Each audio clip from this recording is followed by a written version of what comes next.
Hello everyone. So in this video we are going to discuss about gravimetry analysis, or you can say gravimetry titration. Okay. So what is gravimetry analysis? First thing is that it is a quantitative analytical method. Quantitative because the sample which is given, we can determine the quantity of any substance with the help of this analysis in the sample. Okay, हम किसी भी sample में से एक particular element का quantity यहाँ पे पता कर सकते हैं. Okay, quantitative analysis, not qualitative, it is quantitative analysis. Quantitative means यहाँ पे आपको क्वांटिटी का पता चल जाता है. Okay, so gravimetry analysis is a quantitative analytical method in which amount of substance is determined by measuring its mass. मान लिया 1 ग्राम आपको कोई सैंपल दिया है. ओके, उसमें सोडियम भी है, उसमें पोटेशियम भी है, उसमें कैल्शियम भी है.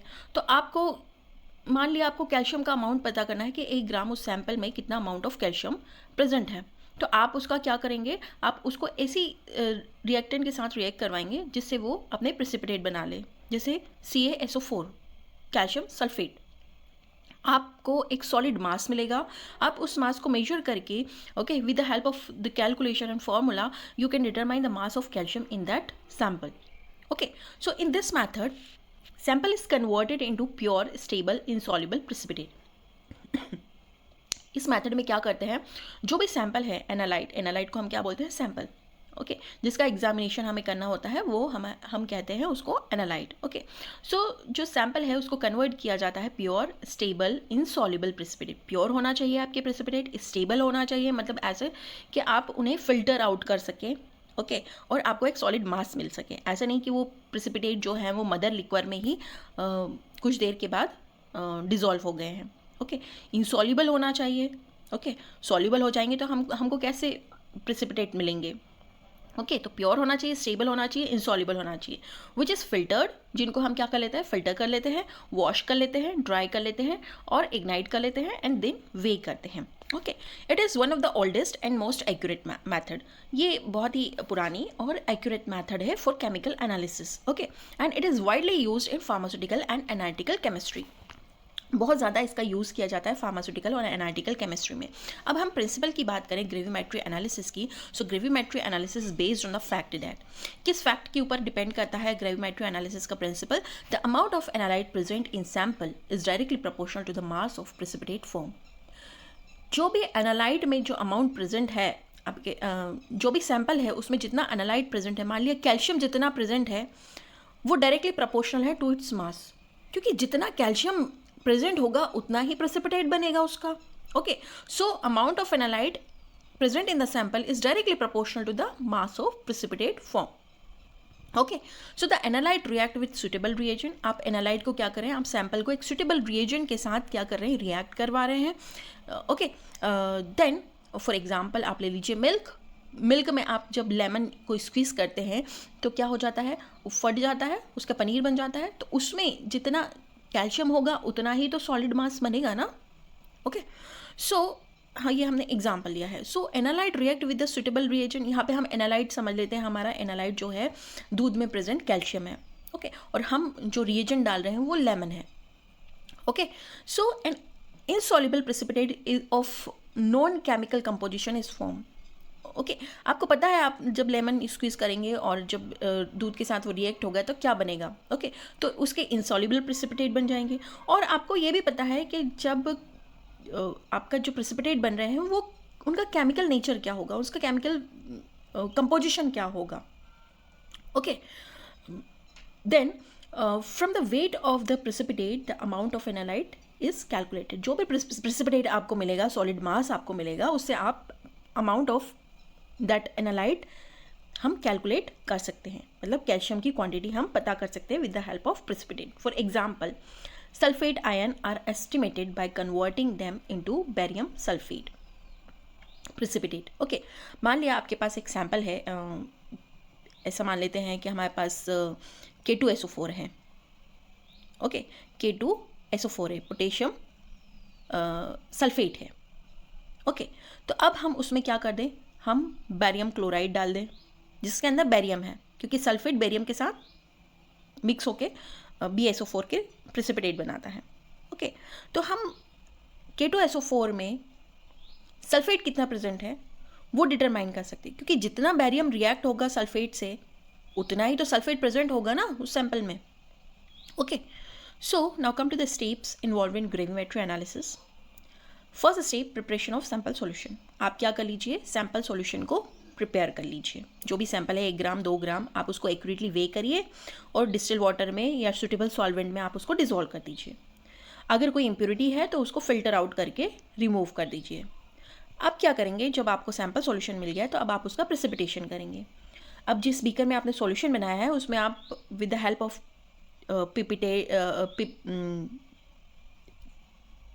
ब्यूरेट और पिपेट हम सुटेबल प्रेसिपिटेटिंग एजेंट डालेंगे, मतलब टाइट्रेंट डालेंगे या प्रेसिपिटेटिंग एजेंट डालेंगे जिससे प्रेसिपिटेट फॉर्म हो.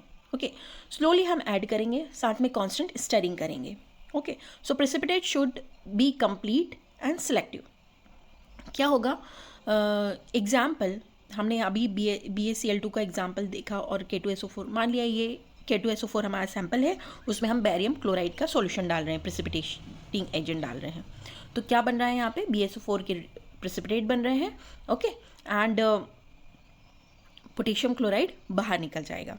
ओके, सो अब इन प्रेसिपिटेट्स को, BaSO4 प्रेसिपिटेट्स को हम क्या करेंगे, डाइजेशन के लिए रखेंगे. डाइजेशन के लिए मतलब जो एक्स्ट्रा अमाउंट ऑफ सॉल्वेंट बचा है आसपास, उसके साथ हम कुछ देर के लिए उसे छोड़ देंगे. प्रेसिपिटेट बनने के बाद लिक्विड के साथ ही प्रेसिपिटेट को छोड़ देंगे. Allow the precipitate to stain in warm solution. Okay, this help small particle to combine into larger crystal. जो भी प्रेसिपिटेट के छोटे छोटे पार्टिकल्स हैं वो लार्ज प्रेसिपिटेट मास के साथ क्या हो जाएंगे, कंबाइन हो जाएंगे. इससे क्या होगा, प्यूरिटी ऑफ प्रेसिपिटेट इम्प्रूव होगी. ओके, और फिल्टर होने में भी आसानी होगी. देन हम अब क्या कर लेंगे, फिल्ट्रेशन कर लेंगे. Filter the precipitate using filter paper. अब आप इस सॉल्यूशन को फिल्टर पेपर या गॉज क्रूसिबल की हेल्प से फिल्टर आउट कर लें. तो ऊपर आपको एक सॉलिड मास मिल जाएगा, प्रेसिपिटेट मिल जाएगा और मदर लिक्विड नीचे निकल जाएगा. ओके, नाउ अब हम क्या करेंगे, प्रेसिपिटेट को वॉश कर लेंगे with the help of distilled water. और जिससे क्या होगा, जो एड्जॉर्ब इम्प्योरिटी है, आपके जो प्रेसिपिटेट है, प्योर प्रेसिपिटेट है, उसके ऊपर जो इम्प्योरिटी है वो एक्स्ट्रा अमाउंट ऑफ जो लिक्विड है उसके साथ वॉश होके बाहर आ जाएगी.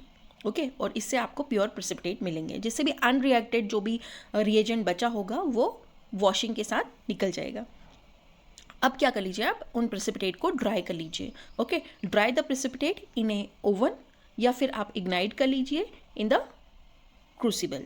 Okay, now convert the precipitate into stable form. अब जब उसमें से आपका प्रेसिपिटेट जब ड्राई हो जाएगा, आपके प्रेसिपिटेट में से मॉइस्चर निकल जाएगा तो आपको ड्राई मास मिल जाएगा. ओके, जो कि स्टेबल होगा. आप क्या कर लीजिए, आप वे कर लीजिए और कैलकुलेट कर लीजिए आपके प्रेसिपिटेट का.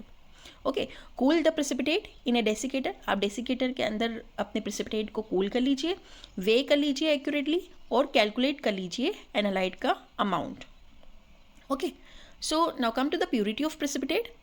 अगर प्योरिटी ऑफ प्रेसिपिटेट की बात करें, जो हमें प्रेसिपिटेट हमने बनाए हैं ग्रेविमेट्री एनालिसिस में, वो किस तरह से अफेक्ट होते हैं, किस तरह से इम्प्योर होते हैं. So for accurate result precipitate must be pure. हमारे रिजल्ट एक्यूरेट आए, इसके लिए हमारे प्रेसिपिटेट जो हैं वो प्योर होना चाहिए. तो यहाँ पर 2 मेजर प्रॉब्लम आती हैं जो अफेक्ट करती है प्योरिटी ऑफ प्रेसिपिटेट को. सबसे पहले है को प्रेसिपिटेशन. को प्रेसिपिटेशन मतलब क्या होता है, जो मेन प्रेसिपिटेट बन रहे हैं उसके साथ साथ दूसरे इम्प्योरिटी के प्रेसिपिटेट भी बन रहे हैं. जैसे मैंने आपको बताया था कि सैंपल में कैल्शियम भी है, सैंपल में पोटेशियम भी है. तो कैल्शियम के कैल्शियम सल्फेट के जब हम प्रेसिपिटेट बना रहे हैं तो साथ साथ पोटेशियम सल्फेट के भी प्रेसिपिटेट बन रहे हैं. तो वो पोटेशियम सल्फेट के प्रेसिपिटेट कैसे एक्ट करेंगे, ये एक्ट करेंगे as a impurity. So coprecipitation is a process in which impurity are carried down along with the main precipitate.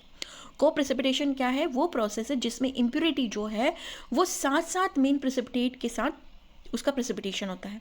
Causes क्या होता है को प्रेसिपिटेशन, किस वजह से को प्रेसिपिटेशन हो रहा है. सबसे पहले तो एड्जॉर्प्शन की वजह से हो रहा है. Adsorption means adsorption of impurity on the precipitate surface. आपके जो प्रेसिपिटेट है उसके सरफेस पे इम्प्योरिटी का एड्जॉर्ब हो जाना, मतलब चिपक जाना उसकी सरफेस पे. ये आपको डायग्राम में दिख रहा होगा.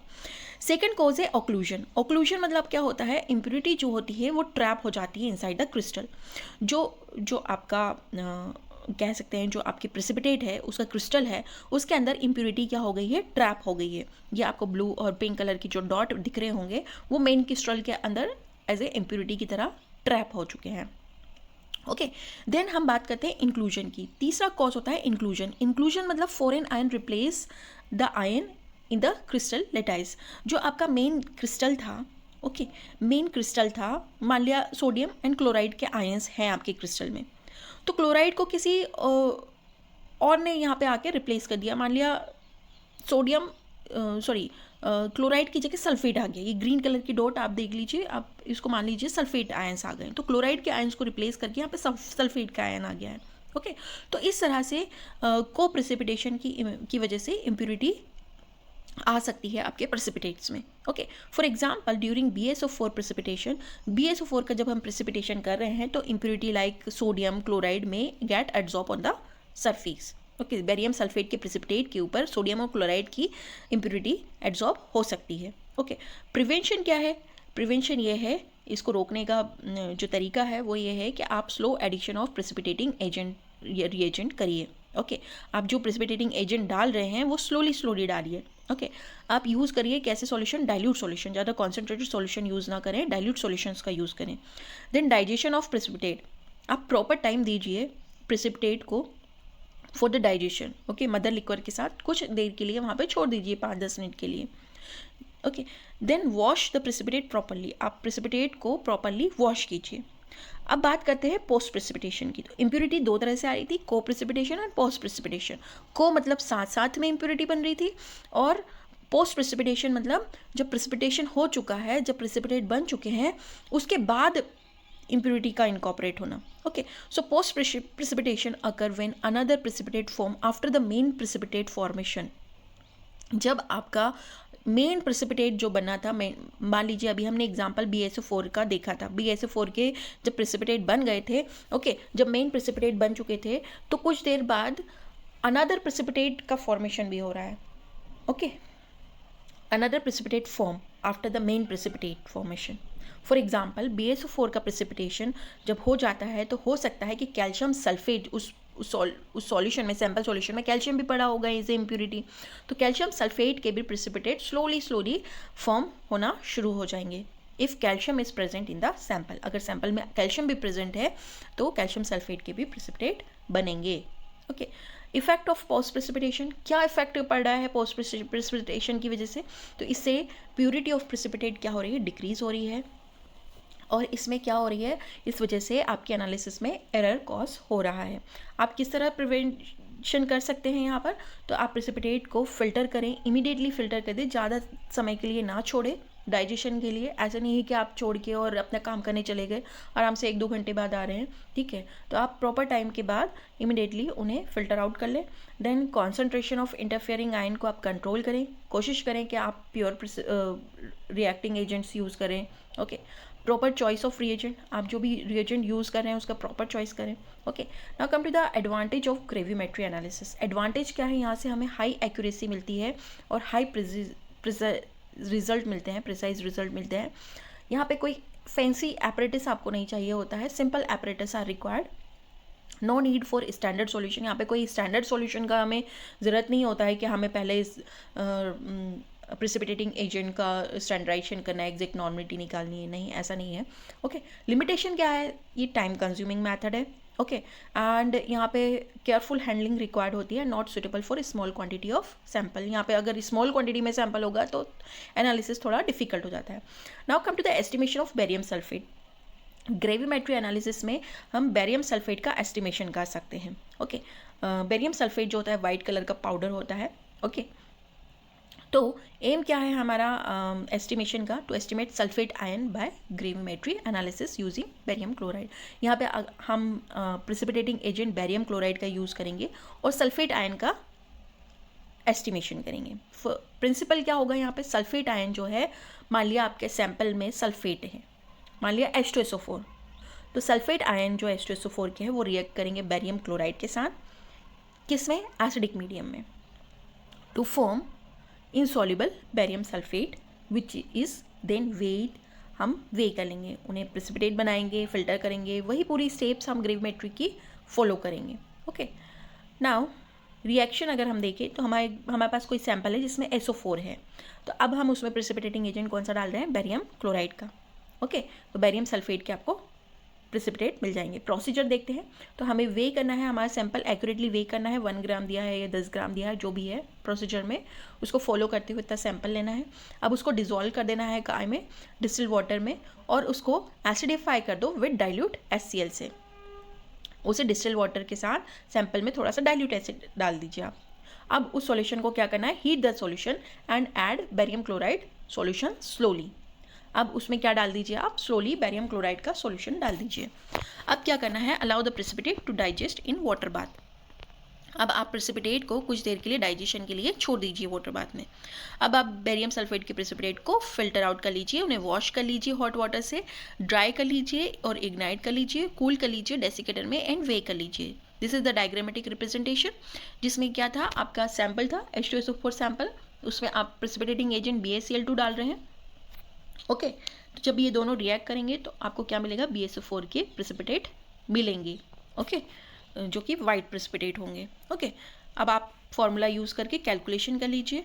मोलिकुलर फॉर्मूला होता है जो कि BaSO4 का मोलिकुलर फॉर्मूला 233 होता है, and from the weight of BaSO4 obtain calculate the sulphate contain using stoichiometry. Okay, so this is the flow chart for estimation of barium sulphate. Barium chloride जो है react करेगा sulphuric acid के साथ, फिर BaSO4 के precipitate बनेंगे, उसको आप फिल्ट्रेशन कर लीजिए, ड्राई कर लीजिए, वे कर लीजिए। So this is all about gravimetry analysis. Thank you very much.